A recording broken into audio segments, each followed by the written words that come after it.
Militarily Speaking, episode 72, John Wayne Troxell. We're just going to go like Madonna, or just one name. One name? Michael. Yes. Yeah. Hopefully it's one of his three names that you pick.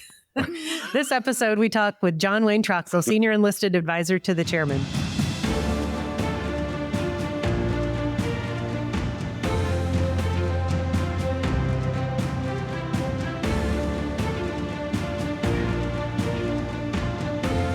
Welcome to Militarily Speaking, brought to you by Armed Forces Bank. This is Tom McLean and her. And me. and Jodi Vickery.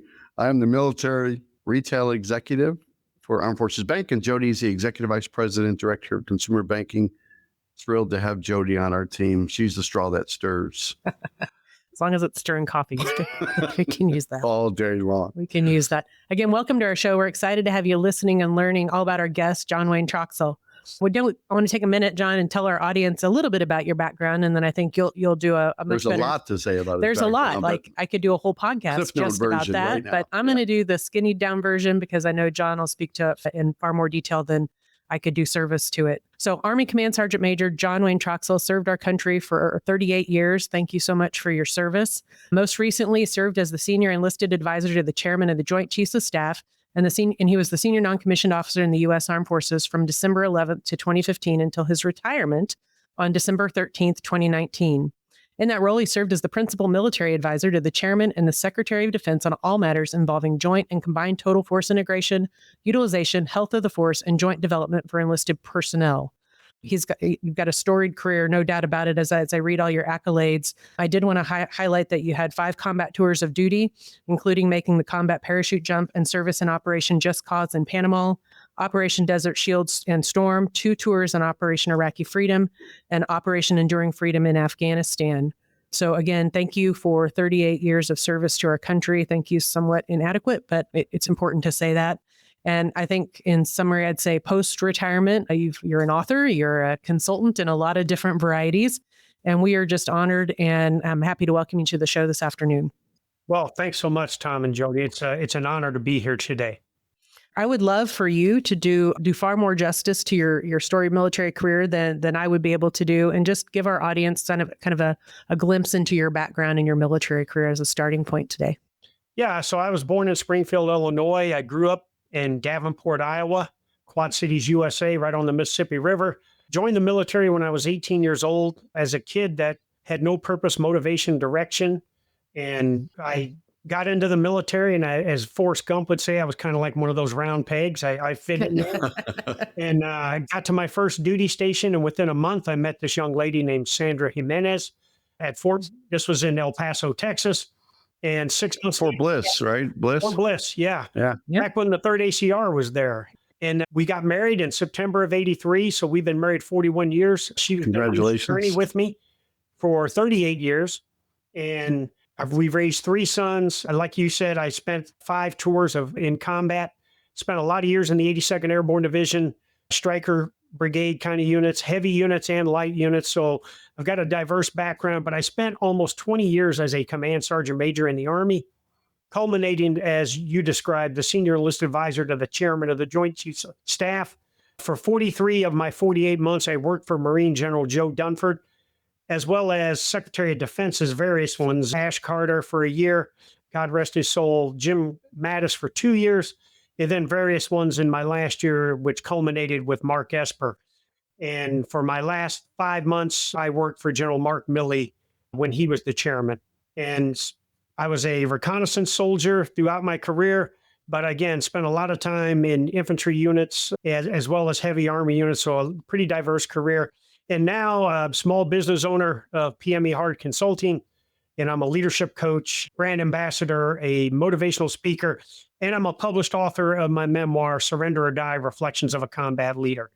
And now my wife and I live in Lakewood, Washington, where I served twice before here at Joint Base Lewis McChord as a Stryker Brigade CSM and as the First Corps CSM.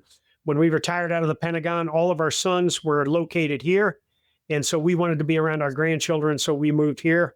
And now all of our kids are grown up. We have 4 grandchildren, and we also are raising 2 puppies right now, 2 Yorkie pups, who are a pain in my right now. Joe, That's the most intimidating part of what you've talked about. Yeah. Jody's got 5 dogs. I have 5 dogs. Oh, I have wow. four Chihuahuas and a red heeler. I love Chihuahuas. Yeah, they're super fun. They're kind of Yeah, they're feisty. crazy and fun and Yeah. snuggly when they want to be. Yeah, absolutely. Sometimes Jody will wake up one day and it'll just be on her head. Actually, that's a true dog will story. be sleeping on her head. Yeah. That is actually a true story. Yeah. It's funny hearing you talk about Fort Bragg. I used to work with a gentleman, and he always called Fort Bragg the center of the military universe. 100%. The center Yeah. of the universe. Yeah. Yeah. And now we have to call it Fort Liberty. I know. Yeah. I know. Back then it was Fort Bragg when he It'll was, always be Fort Bragg. that's how he always introduced himself. I'm stationed at Fort Bragg, and it's the Or, you know, center. when I my first tour of duty at Fort Bliss, and then I did 3 years in Germany in heavy units, I re-enlisted to go to Fort Bragg to the 82nd Airborne Division. And when I got there and I saw the culture of excellence, I saw the esprit de corps, I saw just the pride brimming from being a paratrooper in the 82nd. I knew I had found my calling there, and I never wanted to leave. Unfortunately, I had to leave, but every time I had to leave, there was a tear in my eye, leaving knowing that I wasn't going to wear that maroon beret anymore. Yep. Yep. Yep. Where were you at in Germany? First time in 1984 to 87 at a place called Gelnhausen, back when the 3rd Armored Division was there. I served in the 3rd Battalion, 33rd Armor. And then I was there again in 92 to 95 in Schweinfurt when the 3rd Infantry Division was there. I mean, they're in Fort Stewart, Georgia. But I served in Schweinfurt in the 3rd Squadron, 4th Cavalry, which at the time was the Division Cavalry Squadron for the 3rd Infantry Division. Gotcha. I always ask. My husband was in Gießen for a while. Oh, yeah. Right down the road from Gelnhausen. Yeah. Yep. In 2001, he was stationed in Gießen when 9/11 happened. So yeah. Wow. Awesome. Jody's husband was on the recruiter side of the house during his time. He would tell you he was field artillery before that for sure. Well, I will tell you, recruiting is the most important job that we have in the military right now in maintaining national security. Because as you both know, we've gone through a recruiting crisis the last 2 years. Yeah. And a lot of people will say there's reasons for that. But in the end, those recruiting non-commissioned officers and officers have the toughest job, because if they don't bring in the requisite talent that we need to fill the force, then we are not going to be able to accomplish the mission on the other end in an overseas assignment, in combat, or whatever. So hats off to your husband, because being a recruiter is one of the most toughest jobs, but more importantly, it is the most important job we have right now in maintaining our national security. Yep. No, it can definitely be Agreed. tough sledding. We talk about our frontline teams all day long about that too, in the banking business too, about how they're the most important folks on our team too. So it pales in comparison to on the military side for serving our country, but certainly everybody has their value. So take us back to when you were 18, which was just a couple of years ago. Okay. Same for me. You said don't people say, yeah, I was young and dumb, I just joined the military. So, but everybody has a story as to why. 'Cause Yeah. you were in the Midwest. What was the impetus? What got you motivated to sign? So again, I was a half athlete. I didn't do well in school. I ran the streets a lot with my friends, but I had this group of older kids from my neighborhood, a year or 2 years older than me, and I would see them leave. They had joined military service, and I would see them leave, and they were just like me. But when they returned, they had transformed into something that really I was in awe of. They walked a little bit taller. They walked with their chest out. They were proud. They were sinewy, muscular, and fit, and they were boisterous in their conversation, and they were confident. And I was like, I don't know what kind of drug they're giving them in the military, but I want Sign some me of up. that, you know? And so that was kind of the motivation, because I didn't have any prospects of going to college because I didn't have the grades. I wasn't an athlete or anything, and my parents couldn't afford to send me to school. So I needed to do something. And that was it. Seeing the example of those folks that had come back from their recruit training or their assignments that compelled me to want to be a part of the United States military. Didn't you say, little birdie told me something about you, John, that there's like Army muscle or gym muscle or something. Isn't there a difference between the two muscles? Oh, yeah. I'm intrigued. I know you gotta finish the story, okay? It's a phrase. This must have been Hendricks talking to you, okay? Yeah, we won't say his full name, but Keith Hendricks. Yeah, he Yeah. said that. Fort Carson Social Security. started in early May. Yeah, go ahead. I use this phrase all the time: no muscle cars in the ranks. And what I meant by that is when we talk about the requisite fitness level to endure the brutality and unforgiveness of combat, there's a physical, mental, and emotional aspect to being ready, dare I say, hard to face those kinds of conditions in combat. And too many times people that focus on lifting a lot of weights, gaining a lot of weight, getting big muscles and everything, that normally doesn't pay off in the cardio department when you're hiking the Hindu Kush in Afghanistan, or you're wearing 120, 130 pounds of kit in 110-degree weather in the cities of Iraq and everything. And so I used to say all the time, no muscle cars, because normally a muscle car, it looks good. Just for show. For show, good. right? Yeah. It's got, it's loud. It's got this big engine and everything, but it's got a little gas tank.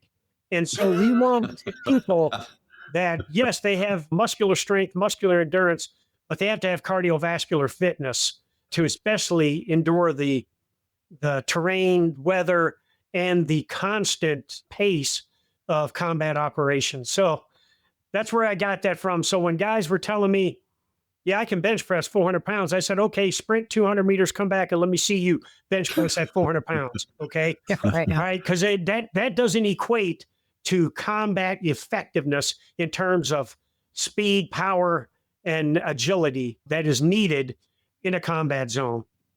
God bless people that want to go out there and be these big muscle cars and everything and want to have the big arms and everything.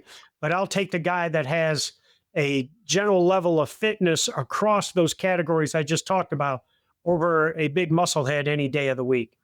So we were before this podcast, we were talking about Lou Ferrigno. So, right, the Incredible Hulk. So that's for a muscle car type. Yeah, that's right? a muscle car. Now, Ferrigno, I mean, he's a world-class athlete, but dare I say, He ran a lot on the show, as I recall. Yeah. I know he did run, but he was green. Yeah, I mean, when he was running on that show, I mean, again, it's Hollywood, so he's probably running 25, 30, 50 meters and then calling it quits. They played over and over. As a again. body double. Yeah, but if you put that guy on a react to combat drill or react to indirect fire drill in combat with 130 pounds of kit on, where he has to constantly keep moving at a rapid pace to get out of where the impact zone of those rounds are, you're talking about a guy that can potentially be a liability, especially if that terrain is rough, uneven, and steep. Yeah, he looks good. He's a great athlete and everything. But again, that's not what we want our troops looking like or the kind of shape we want them in to be able to deal with the elements of combat. Great. Yeah, definitely a required tape test kind of guy. So you talked about why you joined and why you enlisted. If there's a young person that's listening to this today or a parent of a young person, what advice would you give them about joining the military, today's military, which is different, of course, than when you enlisted so long ago? Advice you'd give them about the decision to join, and then also if they are getting in with the mindset that they're going to make a career of it, just like you did, and be in it for the long haul, what career advice would you give them so they get off to a good right start and do all the things as quickly and at a clip that they should to make sure that it's a successful career over 2 decades plus? So that's a great question. First of all, I would explain to them not only the potential recruit, but their family members, their parents or siblings or whoever, that this is a commitment. And whether you are active guard or reserve, and whether you're just going to come in for 4 to 6 years or whatever it is, and you're only coming in for the educational benefits or things like that, or the VA benefits associated with being a veteran, understand that is a commitment for that enlistment that you brought in or that commissioning that you came in for. So for that 5 years, you have to be totally dedicated to making yourself the best you can be. That means what we've already kind of talked about: physically, mentally, emotionally, technically, tactically, and educationally. You have to make yourself the best that you can be and understand that you're going to be part of a high-performing team that expects you to be at your best every day. And especially when it's a situation like combat or in a deployment or something, that they expect you to be at your best all the time, every time in what you're doing. That means you have to come in with a focus on making yourself better. And in turn, you're going to make that team better so that they are best prepared to face the conditions that they could encounter on the worst day of their life in combat. Now, if someone is thinking about making it a career, my advice is, how do you grow and develop and get better every day? Now, you do that initially, if someone's just going to do one tour, but for the long term, you want to set goals for yourself and you want to dream big on what you want to do in the military. And I will tell you, every time I wanted to do something to better myself professionally and personally in the military, all I had to do was this: raise my hand and say, I want to go to airborne school. I want to be a paratrooper in the 82nd Airborne Division. I want to go to Ranger School. I want to be a jump master. I want to be a pathfinder. I want to get a college degree. All I had to do was raise my hand and make that commitment. And then throughout your career, visualize, as you set these lofty, attainable goals for yourself, visualize yourself doing the necessary steps to reach your goals. And once you reach a goal, then you got to set another one that could be more lofty and everything. I never thought that I would one day be the SEAC and the senior enlisted guy in the entire U.S. Armed Forces, but I wanted to be the best that I could be. I wanted to grow and develop, and I wanted to get more responsibility as I grew. And once you visualize yourself doing the things necessary, all you have to do is go out and get it done. Now, we all know in military service, you're going to face adversity. You're going to serve around people that you really don't care for because you don't have the same kind of value system. But you cannot allow anybody like that to stop you from reaching your goals. The only way that someone will not reach their goals in military service throughout a career is because they quit on themselves or they allow other outside influences to prevent them from getting after that. The bottom line is, when you make a career out of the military, you can be all that you want to be. And all you have to do is make that commitment and say, I'm going to go do this and get after it. Kind of want to bottle that up and play that back. It's great advice for somebody that's about to join the military or considering it. It's also just honestly great life advice. Yeah. I have a young son in college, and maybe I'll play this back on repeat. They always say, like in sports, act like you've been there before when you're in the end zone, but you got to act like you want to be there too. Mm-hmm. And if you're not going to invest in yourself or invest in our country or invest in the tasks that are ahead of you or advancing your career, then don't go. And so good advice, because you're doing a disservice to the country. Yeah. That feels too bold to say that, but you want the best of the best out there to cover everyone's backs. Well, and Tom, what we don't talk about, what doesn't get talked about a lot, the more we don't do that at the individual and collective level, in the end, especially if it's large scale combat, we could be relinquishing competitive advantages to our enemy that we are expected to go and fight. So we have to expect, when we serve in the military, and especially in this expeditionary military that we're in right now, that everything we do every day has an effect on what we can do on the worst day of our life in combat. And the last thing we want to do is to kind of go through things half step or not fully commit, that in the end, all of a sudden the enemy has an advantage over us. The American people expect every man or woman in the United States military to be at their best on their worst day. And we who have served in the military, or those that are serving now, have to understand that that's a commitment that they have to make to themselves, to their battle buddies, to the institution known as the United States Army, but most importantly, to our country, the United States of America, and the over 300 million citizens that we are expected to safeguard. We've had a lot of guests, as you know. When I introduced you today, we were episode 72. And so we've had a lot of guests that are veterans that are giving back in some form or another, whether it's through consultative work or whether it's through different organizations that are addressing needs, whether it's food insecurity, PTSD, mental health issues, you name it. And I was going to be sarcastic and say, since John left the military, he's not doing anything, right, Jodi? He's kind of lazy. I think his schedule is probably busier than ours combined. He's actually overbooking himself to go on travel. I'm going to feel bad next time I gripe about being busy. But so it seems like there's a lot of people that give back once they retire post-military, right? But what are ways what gravitated you to do that? Like it was a no-brainer for you, because it seems like every day you're giving back.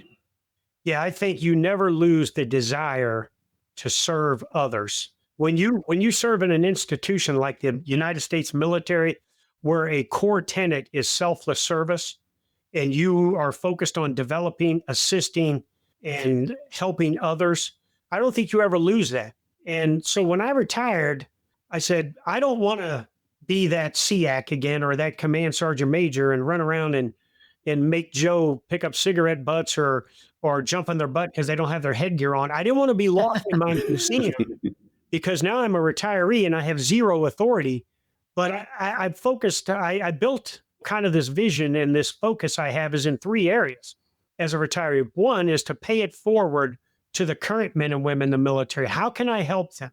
And I do a lot of that by motivational speaking, unit visits, but I also do it through my consulting efforts with industry that assists the military, with fitness equipment, with nutrition, and things like that. Lethality, like eyewear and everything, making sure that our troops have the best so that they can be best prepared. But my second one is, how do I give back to my fellow veterans, and how do I help them? So I'm the national ambassador for the Veterans of Foreign War. I do a lot of speaking on behalf of the VFW. I am, as I mentioned before, and I'm an ambassador for the U.S. Chamber of Commerce's nonprofit Hiring Our Heroes. I sit on multiple boards, and as a matter of fact, this weekend I'll be in Nashville supporting the Hunter 7 Foundation, which is a foundation that supports veterans that are suffering from cancer or like diseases like that. So, and then last but not least, though, I wanted to make life comfortable for my wife, my kids, and prepare a future for my grandchildren. So that's why I became a small business owner. That's why I've invested in other businesses, but more importantly, why I'm working like I'm working now, so that my grandchildren can have a future that me and my wife didn't have when we were growing up. So those are kind of the three things that I focus on, and I focus on them in that order. And that first and foremost is, how do I pay it forward to the men and women in uniform and help them? I think we all know there are two types of retirees in the world. There's enablers and there's agitators.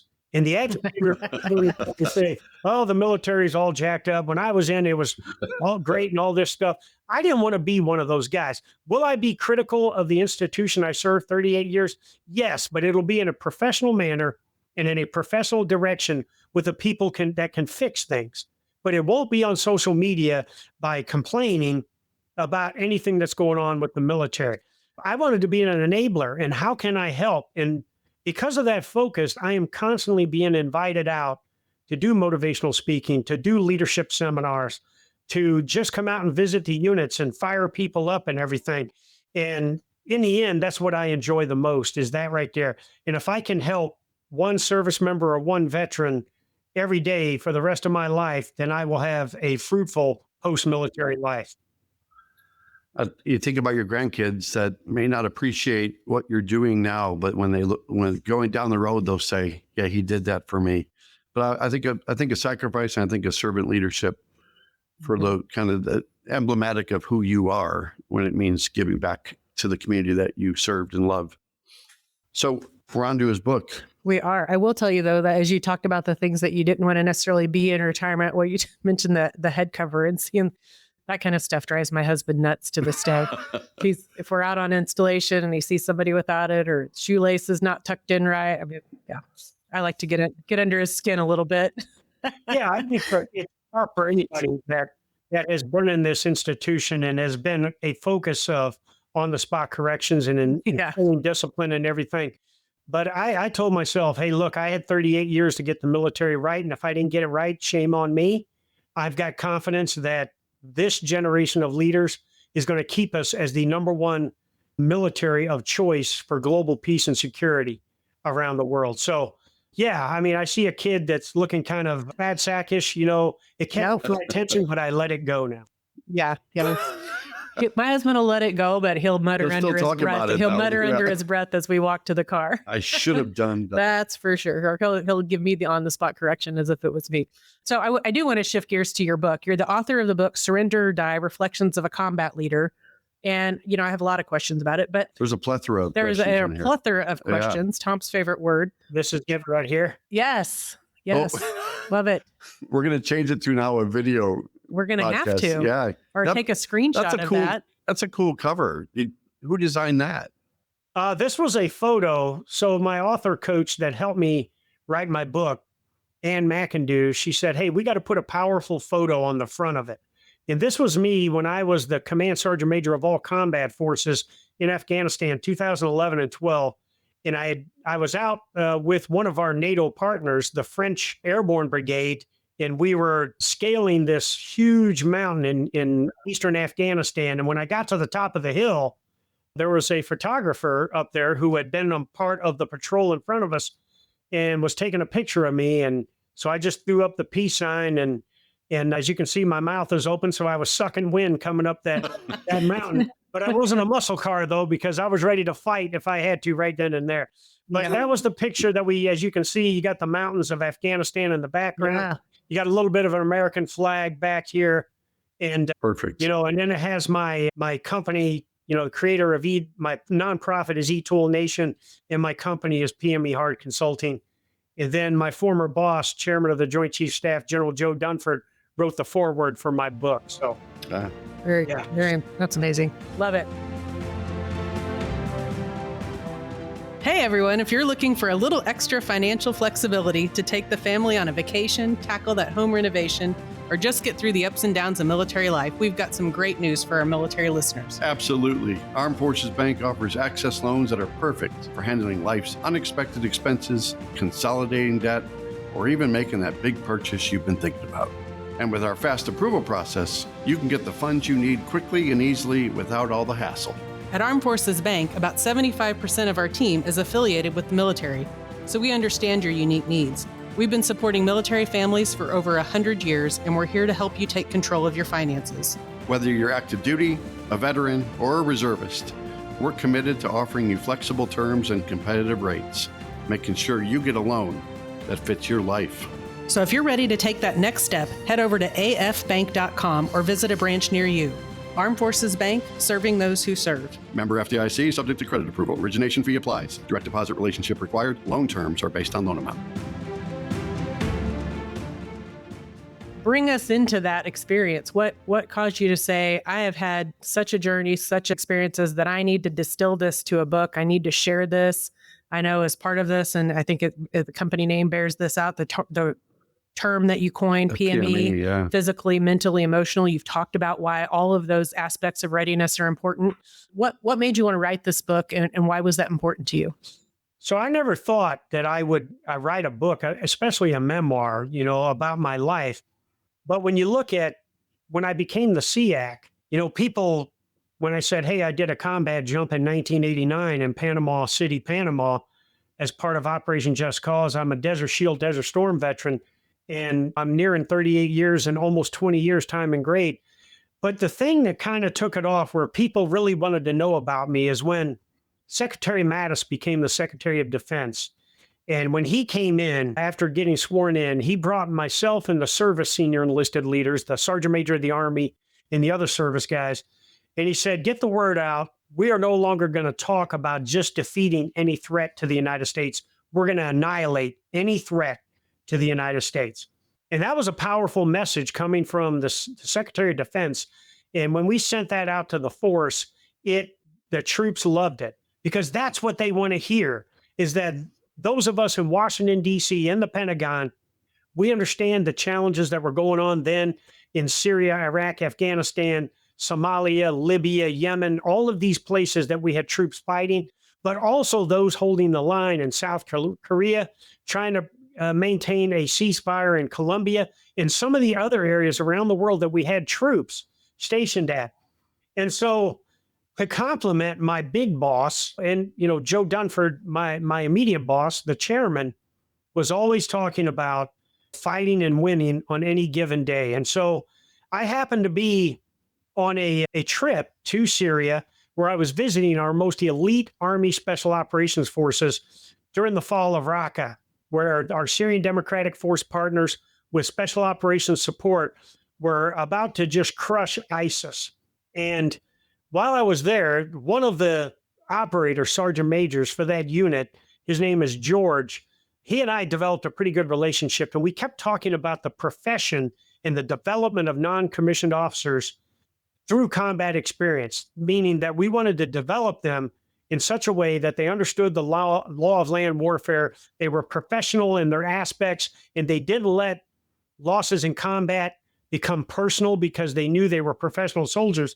And we talked about being able to defeat any threat by any means necessary, even if that meant using your entrenching tool to neutralize the threat or kill the enemy. And so I'm up on this building, and every time there was a lull in this fight, the ISIS would come out with a vehicle-borne improvised explosive device or a female suicide bomber or some asymmetric threat that would come out and cause big casualties on the Syrian Democratic Forces and wound some of our American advisors as well. And so I was up there, and, you have to excuse my language on this. And as I watched this, I said, you know what? These have two options. They can surrender or die. And so the unit sergeant major, Rob is his name, or was his name at the time. And he said, what do you mean by that? I said, well, we're a peace-loving nation, and we focus this with our partners and allies. And if they surrender, we'll treat them humanely. We'll safeguard them to a detainee holding facility cell, give them food, place to sleep, but most importantly, due process in a court of law. But if they choose not to surrender, then let there be no doubt we're going to kill them with extreme prejudice, whether that's dropping bombs on them, working through our partner forces to neutralize them, shooting them in the face if we have to, or beating them to death with our entrenching tools. And so Rob told me, he said, hey, you ought to send that to Secretary Mattis, General Dunford in your update. So I did. And Mattis wrote back to me and said, I want you to keep saying that because that supports my narrative of we are going to annihilate any threat to the United States of America. And I started doing that as a means of inspiring the troops and maybe intimidating the enemy a little bit if they were eavesdropping on some of the platforms I was talking on or whatever. And it was never an issue. And until I was Christmas Day of 2017 on a USO tour, I was in Bagram Airfield. We had the troops in there, and we had all these movie stars and performers that were going to do a show for the troops. And General Dunford and I always fired the troops up right away. And I was up on stage, and I had an entrenching tool in my hand, and Medal of Honor recipient Flo Groberg was with me with a Medal of Honor or with a entrenching tool. And I said that same phrase. And after it fired the troops up, blew the roof off the place. And after I got done and I walked off, there was a Washington Post reporter in the audience who approached me and said, hey, you just told the troops it was okay to go out and commit war crimes. I said, I did nothing of the sort. I said, we train soldiers, Marines, battlefield airmen, and special operators how to use non-standard weapons to neutralize enemy threats. And he said, well, I'm going to go public with this. And I said, well, knock yourself out. But as I thought about it, I got with my public affairs guy back in Washington, D.C., Rob Couture, who's a close friend of mine now. And I said, hey, this guy's going to do an article. What should we do? And he said, let's beat him to the punch. So we did a quote of what I said. I gave him a picture of me holding an entrenching tool. And we did a social media post with this. Basically, it was a message to ISIS that you had two options, surrender or die. And we did it to counter this negative narrative that the Washington Post was going to put out. But what we didn't realize, that post that we did on Twitter and Facebook went viral. And all of a sudden, I was on the news in places like Belgium, France, Japan, South Korea. I was on the Fox 5 network. They were doing a special about me. CNN, New York Times, ABC, everybody. All of a sudden, you got this enlisted guy telling the enemy that we're going to kill him with shovels and everything. And what it did, though, is exactly what I hoped it would do. It provided purpose, motivation, direction, and most importantly, inspiration to the troops all over the world. Yeah. Now, People in Washington, D.C. didn't like it. Members of Congress were critical of me. There were people in the Pentagon that said this enlisted guy is talking out of turn and everything. But anyways, this started down a road where all of a sudden I ended up getting suspended as the SEAC for multiple things. It was this torturous kind of language. I was being hostile and toxic, but there was other things. There was an effort made by 1 to 3 people that they wanted me to go away because I was being too vocal. And in their opinion, I wasn't representing the force the way it should be. None of them were in my chain of command. The chairman and SecDef loved what I said, but I think you all know the power of the inspector general. And I found myself suspended for 6 months, no less. And after one day of feeling sorry for myself, I said, you know what? I'm going to fight this to the end because I delivered a motivational message. And then whatever I've done that they're investigating me for now, I've never had any ill will to do anything wrong. Well, in the end, they found a couple things that I had been doing wrong. I was buying chow for my troops. They were going to the store there in the Pentagon. I'd give them money to get food for everybody else. Yeah, I guess I was wrong doing that. And the other thing was implied endorsement of folks that were supporting troops. I was on a hike in Scotland and with the chef Robert Irvine, handed out these protein bars to everybody that was doing the hike. And I was interviewed there and they said, how you doing? I said, hey, this guy gave us a protein bar. We're ready to get after this 54-mile hike. Implied endorsement. So anyways, in the bottom line, out of all the things that I was accused of, the most heinous ones being torturous language and hostile and toxic, everything was dismissed. I got a counseling statement for the other 2, and I got reinstated. Throughout this whole process, because I had built relationships with the Pentagon Press Corps, I had built relationships with the State Department and the White House and other things, but most importantly, I built this lasting relationship with the entire force. People had a wait and see thing. And in the end, when I got reinstated, the support was overwhelming. And one of the most emotional messages I got that really made me feel good was from a Marine captain, female captain that I had served with. And she wrote on social media on a post that said I was reinstated. She said in the post, "Relax, America, he's back." So after all of that, after all of my combat tours, after my 38-year career, after my time spent with 1 year with the Obama administration, 3 years with the Trump administration, people said you need to write a book. And I never knew how to get after it and anything until I met a guy on an airplane who was a published author. And we exchanged business cards and he Googled me and he saw my Wikipedia page and everything. And he said, have you ever thought about writing a book? I said, I don't know how to get after it. People want me to. So he put me in touch with Ann, this author coach. And I told her, I said, look, I got to get this done fast because I'm busy. And if I'm a procrastinator and I don't want to say, hey, I'm writing a book. And all of a sudden, 2 years later, I'm still writing on it. So from concept to publishing in 90 days, we got it. In February of 23, we published it. For a few weeks, I was #1 on Amazon for military books. But then a couple of Medal of Honor guys wrote their books, and I don't have a chance against those guys. But the bottom line, this is a story of my life from when I was growing up in Davenport, Iowa, to my full 38-year career. There's leadership tidbits in here. I write a whole chapter about the suspension and how I had to deal with that, how I had to deal with my wife and I kind of being ostracized through the whole process.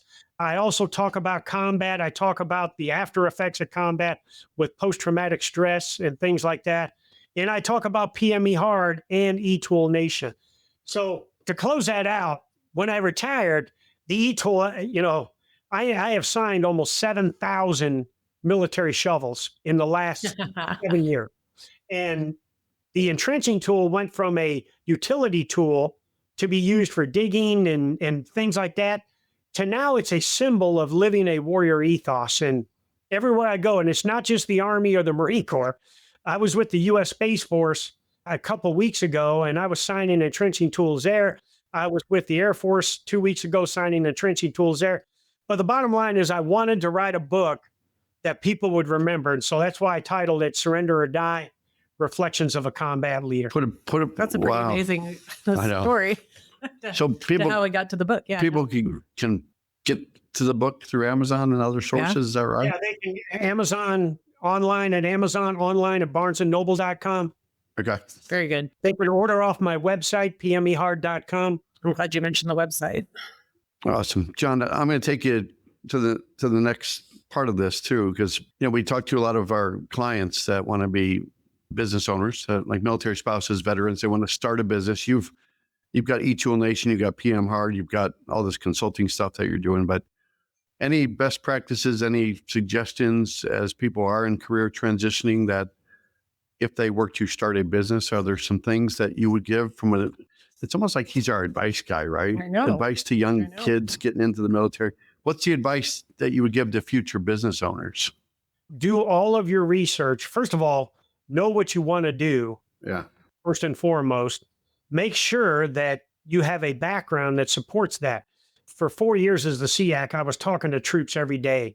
I had thousands of sets and reps of being in front of all kinds of audiences, from a squad of troops in Afghanistan to 12,000 people in the Verizon Center and doing all kinds of things. So I knew that, and then being a guy, a 20-year Command Sergeant Major SEAC, I knew how to advise CEO type people, meaning commanding officers, general and flight officers, and things like that. And I knew how to analyze organizations to determine where strengths and weaknesses were and where opportunities and threats were to the business. And so, first of all, do your research, know exactly what you want to do, make sure you have the capital to start up and get your business going. That's where a lot of people, they don't have the money up front to really start their business and get after that. And then through it all, you have to understand who the competition is and what are they doing in real time to be effective. Because the minute you get stagnant in your business, the competition will pass you by. And last but not least, and this is that selfless service thing. As a business owner, I focus on these three things in this order. First and foremost, anybody that works for me, whether it's one of my employees or it's someone that I contract to do work for me, they get their due and proper pay on time, every time. I don't care how bad the business is doing or whether we've got cash flow problems. On time, every time, I'm going to pay the people working for me. I want them to know that they have security working for John Wayne Troxell and PME Hard Consulting. Second of all, I pay all of my bills associated with my businesses on time, every time. And number three, I pay myself when I can. But those first two take precedence always. And if you're in the business and you're worried first and foremost about paying yourself, you're probably not going to be in that business for very long. I've consulted for businesses that have been getting after their craft for 5 years, and they still haven't been able to pay themselves. But the business is growing, they're getting better, and they're about to reach that apex where things are going to start going downhill, and they're going to start seeing returns on their investment. So that's what I would say is make sure you do your research. Make sure that you have the startup capital to get it going. Make sure you stay committed to what you're doing because you're going to face adversity. Make sure you pay attention to the competition. And in the end, keep up the fire at the direction you're going. A lot of times, especially enlisted people that get out and try to be small business owners, they end up defaulting or going bankrupt or whatever not because they're getting burned out, but because they forget why they're doing what they're doing. Yeah. You think about the three things you just listed about, it just feels like you got to have integrity. You got to have a great brand, a great reputation, a great image to get either repeat business or have people talk about you, and to pay vendors and to pay the team. I mean, nothing else matters, right? Because they can trust you. Yeah. To give you an example, so I consulted for this. It's $1 billion company now. And we were looking to invest in Fort Bliss, Texas at an establishment there at Freedom's Crossing. Which by the way, we have a branch inside of Freedom Crossing. You know that. Oh, do you? Okay. Yeah, now you know that. Yeah. Yeah. But so I went in there to find out about the potential, and the doors were locked on this place. And there was a sign on the door that said it was the owners to the proprietors, the owners of the property to the proprietors, that said, you haven't paid your rent in 3 months and We have changed the locks on everything, and you're not going to be able to open your business till you pay your rent. And I thought to myself, so here was this business talking to me about us coming down and investing in this. And I thought to myself at the time, had I immediately jumped on that instead of getting on a plane, flying to Fort Bliss to check this out, I could have took us down the road where we were just paying the guy's bills. And in the end, when I got down there, I thought to myself, the proprietors of this place, what is their reputation going to be now when the place is closed because they couldn't pay their bills for whatever reason? And now the owners of this property certainly are not going to give them a positive review on how they did because they owe them over $30,000, you know? Yeah. So that's why number 2 is so important, that you pay your people first. You make sure you pay your bills associated with a company on time, every time, because the last thing you want is creditors crawling all over you when you're trying to grow your business. And in the end, pay yourself when you can. And sometimes, like, I have good months and I'm able to pay myself. There's other times that I can't pay myself for months because I'm too focused on growing the business. And that's the discipline, that's the motivation and the dedication to making your business work. We're gonna bring this home, John, and I know Keith Hendricks, who's one of our very own banking center managers at Fort Carson. We were fortunate enough to have you today to talk about all your skills, your experience, your leadership, your brand ambassadorship, your motivational speaking, all that too. But for the record, we've got to have one thing you got to say about the Keith. dirt. Yeah, we need the dirt. And it'll forever be in this podcast, right, John? So anything that's, keep it clean though, please. No, I've got nothing but. We love him. It's a great addition to our team. Yeah. I've got nothing but respect for Hendricks. He's one of the guys, like thousands of others that I served with, that they were selfless in everything they did in their career.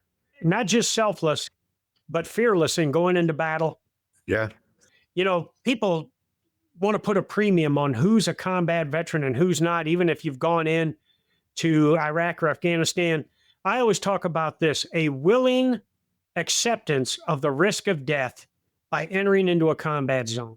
I don't care what you do in there, you have accepted that potentially you will get killed doing the duties for your country here, and you do it with pride and you go in and get after that. That's the kind of guy Hendricks was. And he was always driven, to the point that I had lost contact with him after his military service and I retired.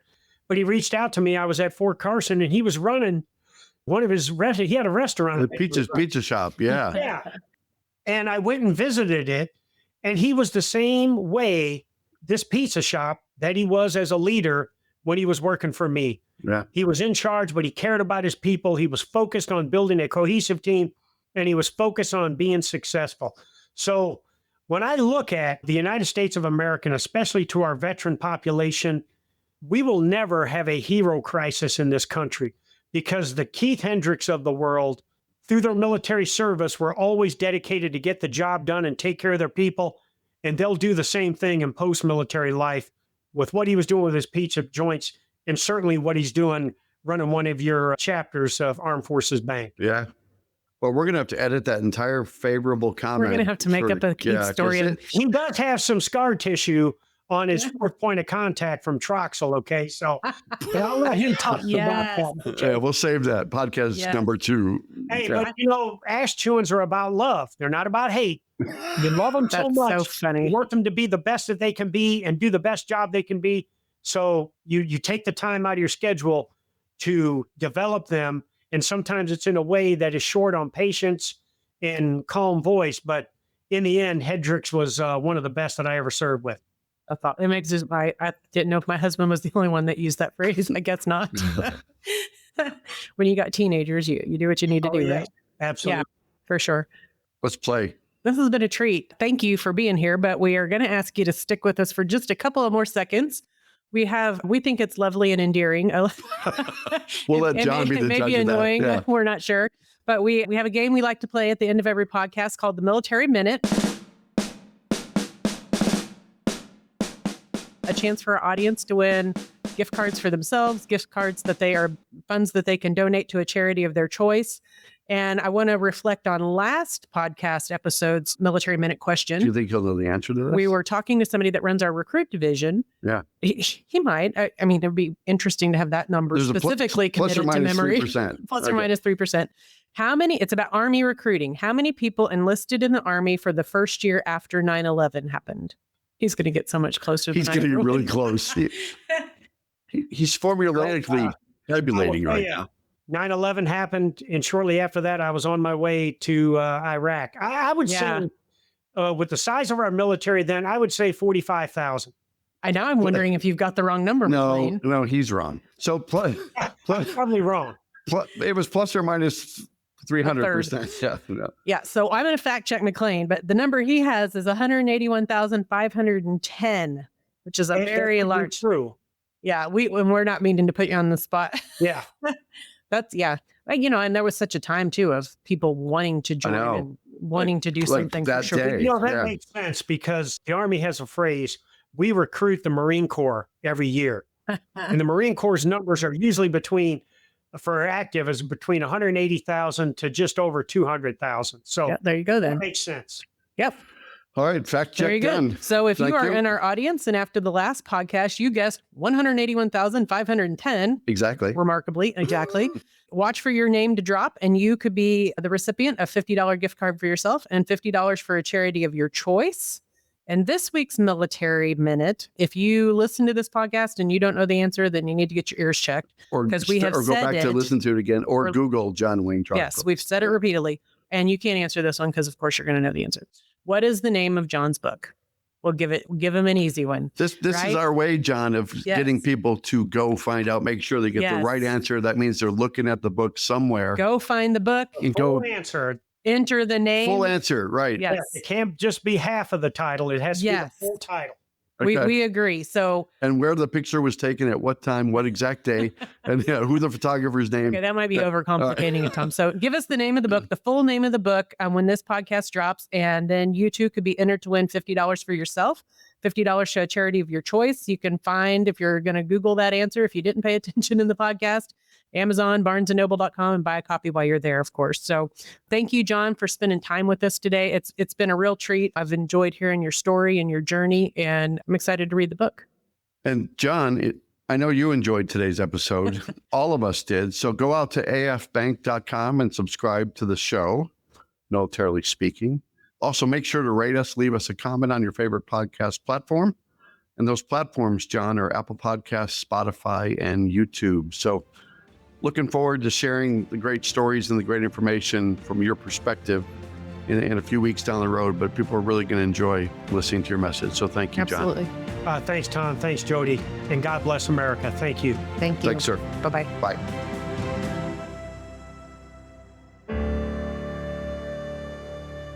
Copyright Armed Forces Bank, member FDIC, equal housing lender. All non-Armed Forces Bank owned apps, websites, company names, and product names are trademarks or registered trademarks of their respective owners. Their mention does not imply any affiliation with or endorsement by Armed Forces Bank of them or their products and services. They are merely used as examples of the many available apps, companies, and websites that offer similar services. Before using any app or website, you should carefully review the terms of use, data collection, and privacy policy. Apps may have an initial cost or in-application purchase features. This information is general in nature and is not intended to be legal, tax, or financial advice. Although Armed Forces Bank believes this information to be accurate, it cannot ensure that it could change. Statements or opinions of individuals referenced herein are their own, not Armed Forces Bank. Consult an appropriate professional concerning your specific situation and respective governing bodies for applicable laws, such as irs.gov for current tax law. Armed Forces Bank, the Armed Forces Bank logo, and the Militarily Speaking logo are registered trademarks of Armed Forces Bank.